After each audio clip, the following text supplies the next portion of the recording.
I will be talking about utility network migration. This is the second in a series of webinars. We previously discussed our UN validation solution and our UN readiness solution, and today we are discussing a UN validation solution.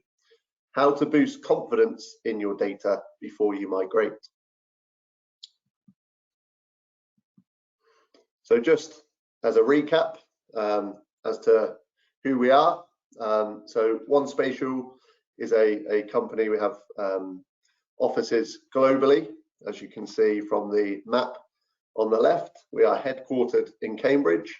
We have offices in Dublin, Washington, Paris, Chambéry, Liège, and also Melbourne and Sydney in Australia.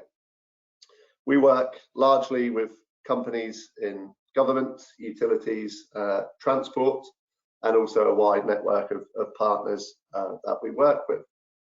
So today, obviously, we're focusing on the utilities industry and a key challenge that is approaching many utility companies. So what exactly is the utility network? Well, it's a product from Esri, and it is the next generation system for managing your utility network data. So really, it's all about modernizing your kind of key digital assets. It's industry focused, so it's configurable for any whatever type of domain you work with, be that water, electric, etc. And it can even be a multi-domain system. And ultimately, it acts as a digital twin. So it's a highly accurate kind of virtual representation of your network. Now, one of the reasons it's important now, and a kind of hot topic, if you like, is because Esri will be withdrawing support for the geometric network pretty soon. So that is scheduled to be retired alongside the desktop GIS product ArcMap, scheduled for retirement in 2 years' time in 2026. So it's important, even if you've not started this journey yet, to be considering this kind of move, this migration to the utility network system. Now, of course, it's not only available to existing Esri customers. It may be that you're interested in some of the key functionality that utility network brings, and you may be considering a migration onto the Esri platform.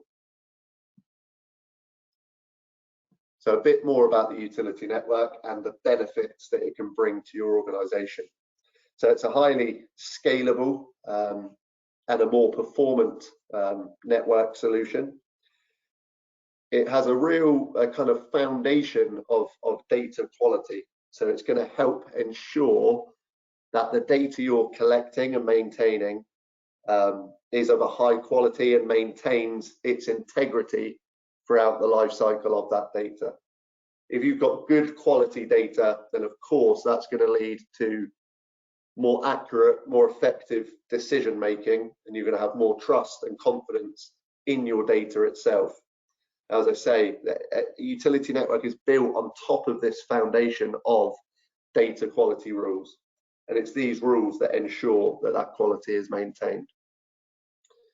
Of course, moving on to the more modern, if you like, the next generation system is going to future-proof your assets, and there are lots of great kind of functionality that comes out of the box with utility network.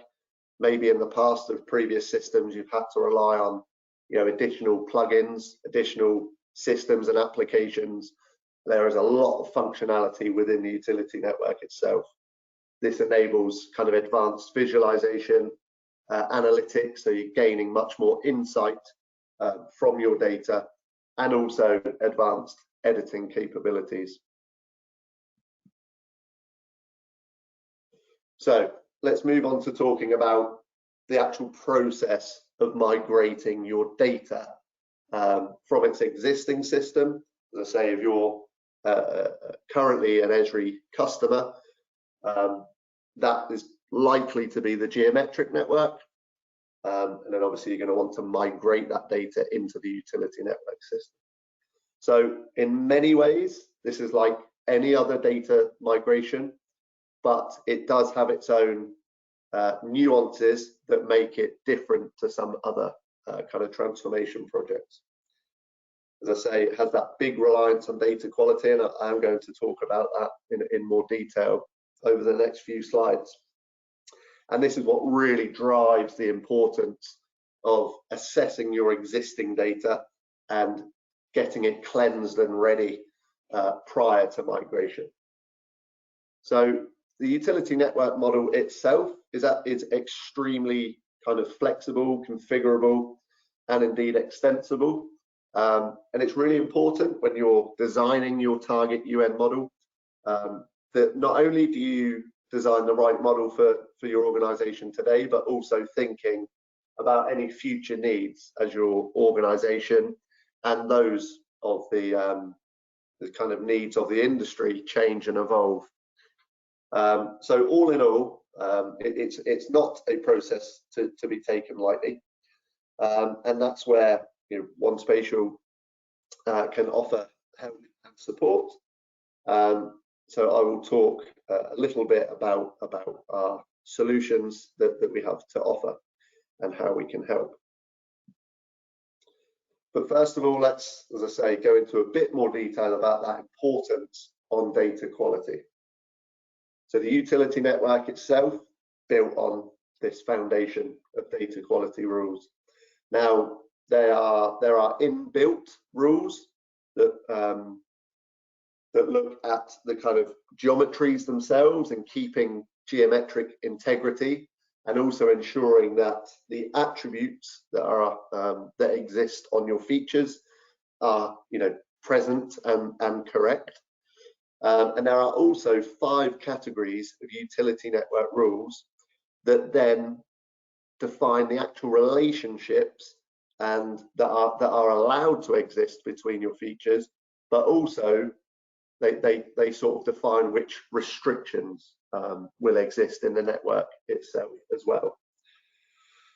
If any of your features in your data set don't conform to the rules that are being configured and set up, then you will be presented with what are called dirty area errors.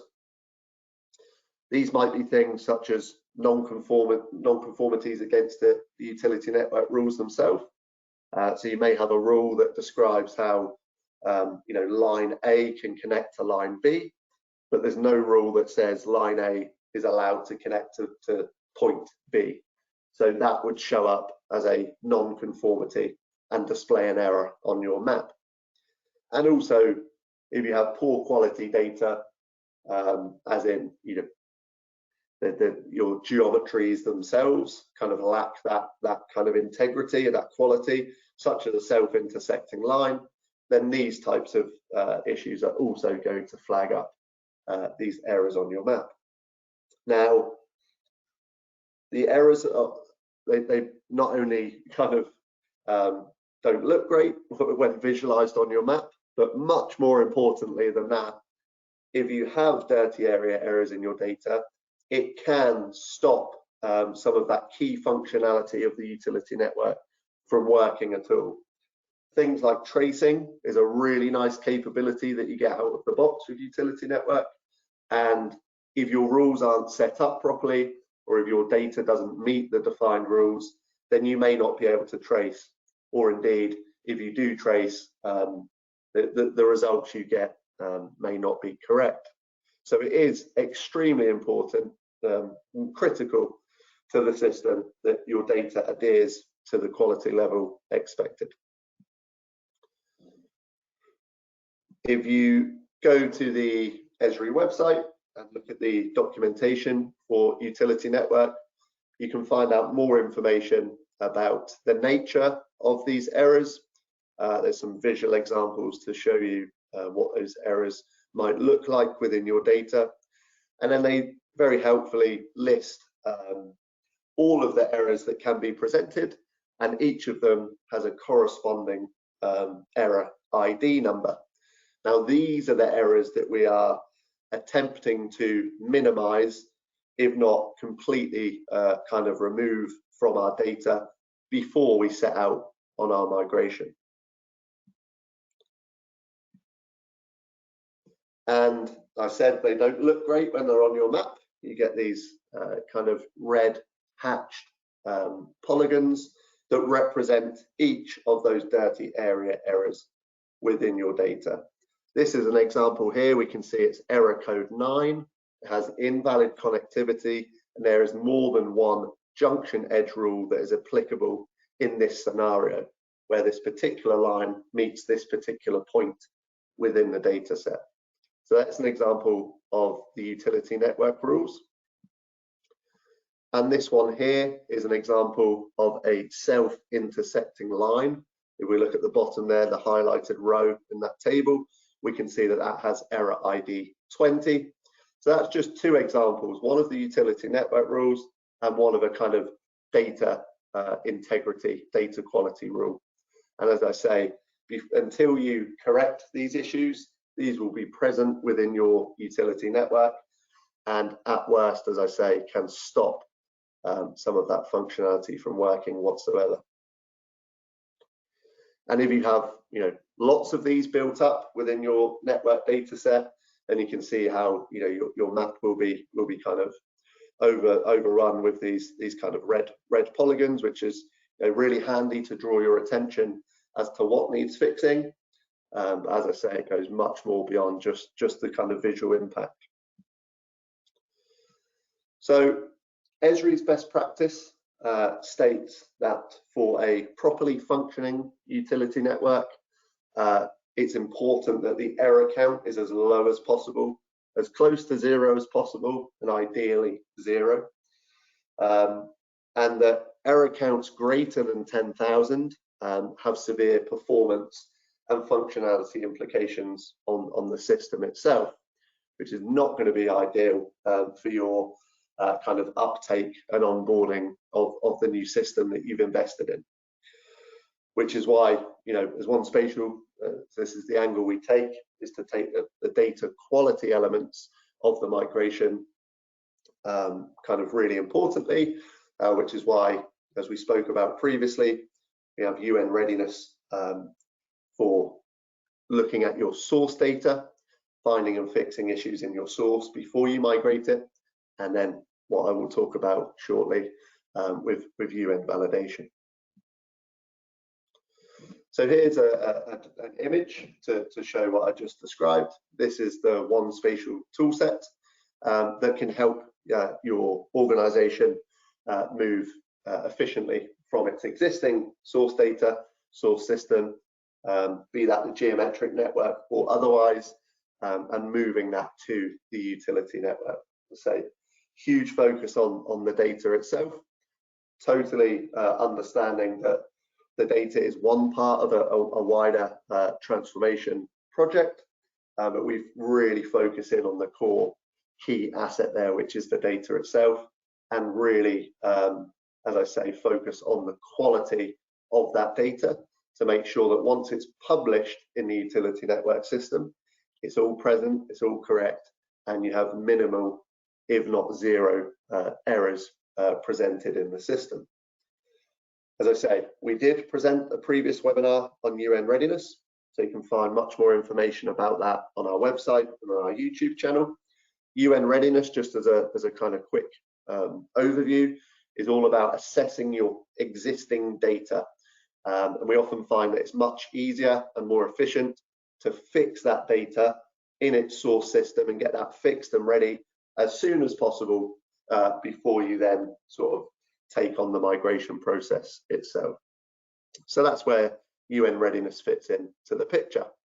And then, of course, we will do the migration itself, and we utilize what is called an asset package. An asset package is a file geodatabase, and it kind of models the utility network schema, all of the properties and layers and additional tables that are related to it, and stores things like all the rules and all that additional configuration. And the reason we use an asset package rather than publishing directly into the system is because it acts like a staging database for us. And it means that we can be much more nimble and agile in working through iterations. It is highly unlikely that you'll get everything right first time. So it's important that we can iterate quickly and efficiently. And that's what utilizing the asset package gives us. So as you can see, we will first push data from its source system, its source schema, into your asset package once your target model is designed.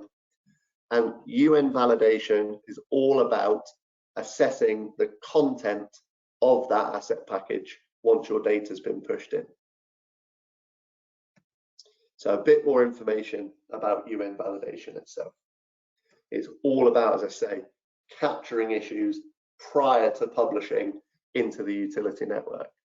If you do just push your data directly into the utility network, there's a high likeliness that you will be presented with lots of those dirty area errors, and they are then increasingly difficult, depending on the number of them, to both find, kind of troubleshoot and fix.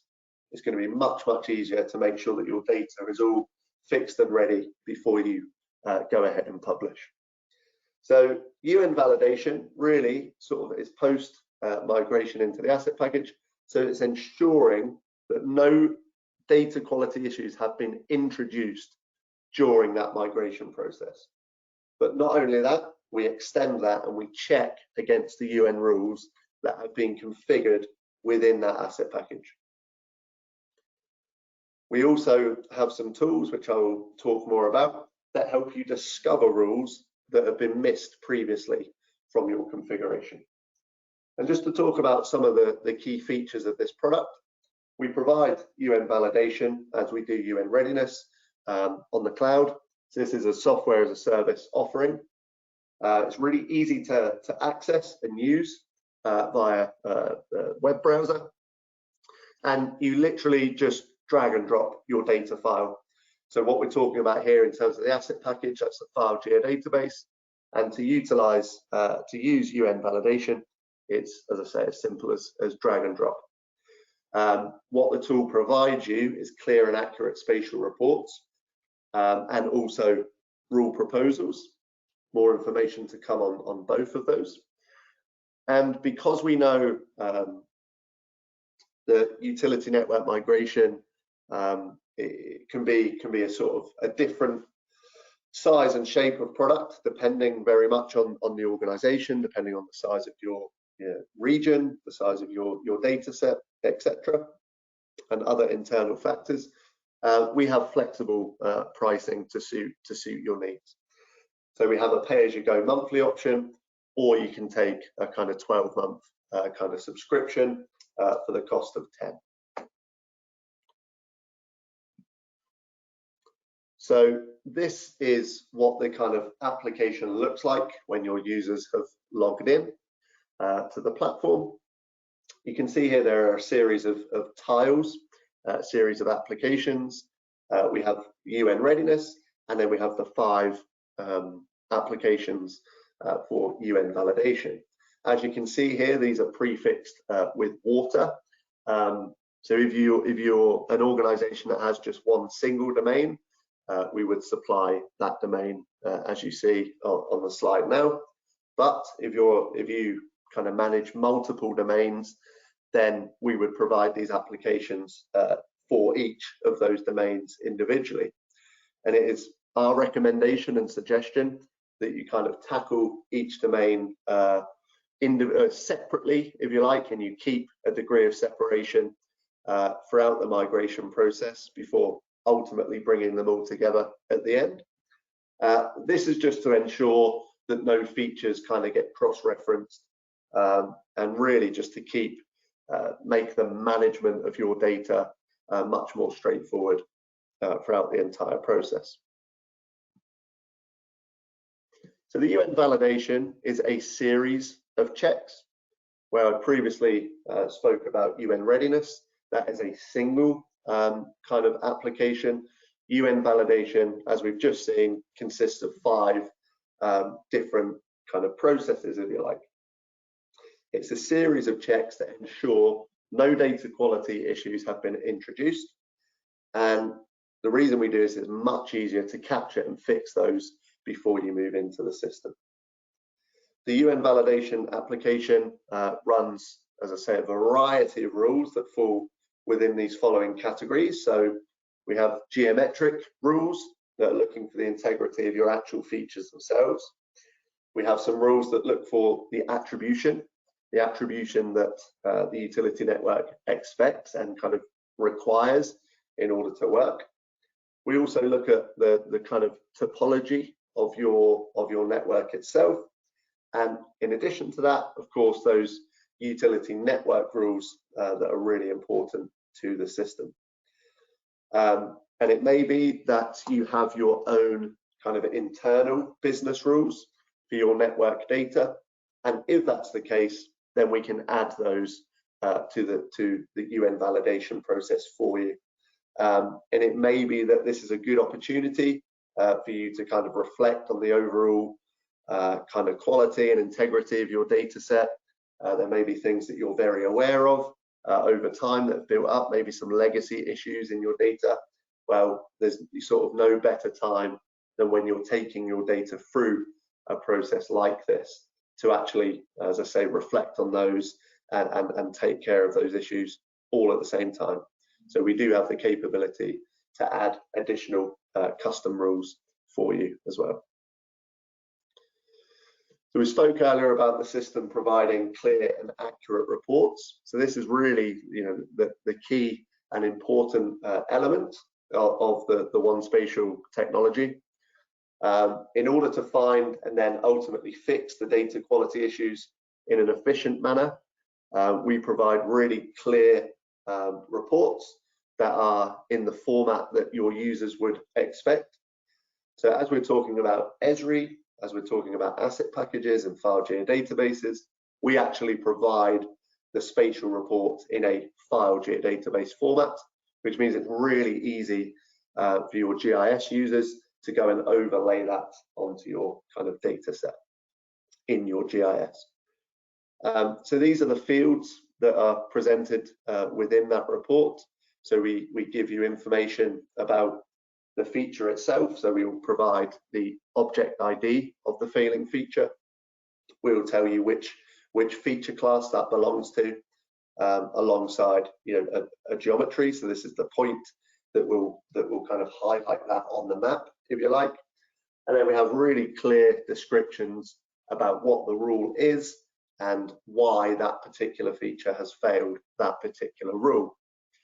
So if we take a look at what that looks like when presented on the map within ArcGIS Pro, so I say this is your kind of a sample network data set. As you can see, the points and lines, and then the spatial report overlaid on top. Those are those larger circles and points that we can see on the map. So clicking on that green point in the center of the map there pulls up that report, as we can see it on the right hand side, and we get a very clear, unambiguous kind of human readable description of the issue, which then can be used by your team to find and correct any issues. So that covers off the kind of geometric attribution and any issues that relate to the data itself. What I want to talk about now is quite a unique offering within our UN validation, which talks about the rules that have been configured in that asset package. So we have rule proposals that can help you discover rules that have been missed from your existing configuration. And it proposes rules, and we do that based on the geometric relationships that exist within your network data. We have apps for junction edge rules and also the edge connectivity policy. Now, as an example, if we look at junction edge rules, on the left-hand side here, we can see that when you load your data into the UN validation application, we will read in the junction edge rules from a table called B rules that exists in your asset package. We then scan all of the data, all the points and lines within your network data set, and we cross-reference which rules exist in the data itself against this table. And if we find that there is a junction edge connection that is not referenced in this list, we will then propose that. And the output for this application is a CSV. That will be a list of all of the junction edge rules that exist in your data that have not been written as rules yet. We will provide this CSV and it will also tell you how many times that particular rule occurs within your data set. Now, if it only occurs a handful of times, you may want to go and edit your data. But if you have lots of occurrences in your data, then you probably want to go and add that as a rule into your asset package, into that B rules table, so that it forms part of your utility network rule base. And using the output CSV is really simple to go and copy and paste that directly into your asset package table.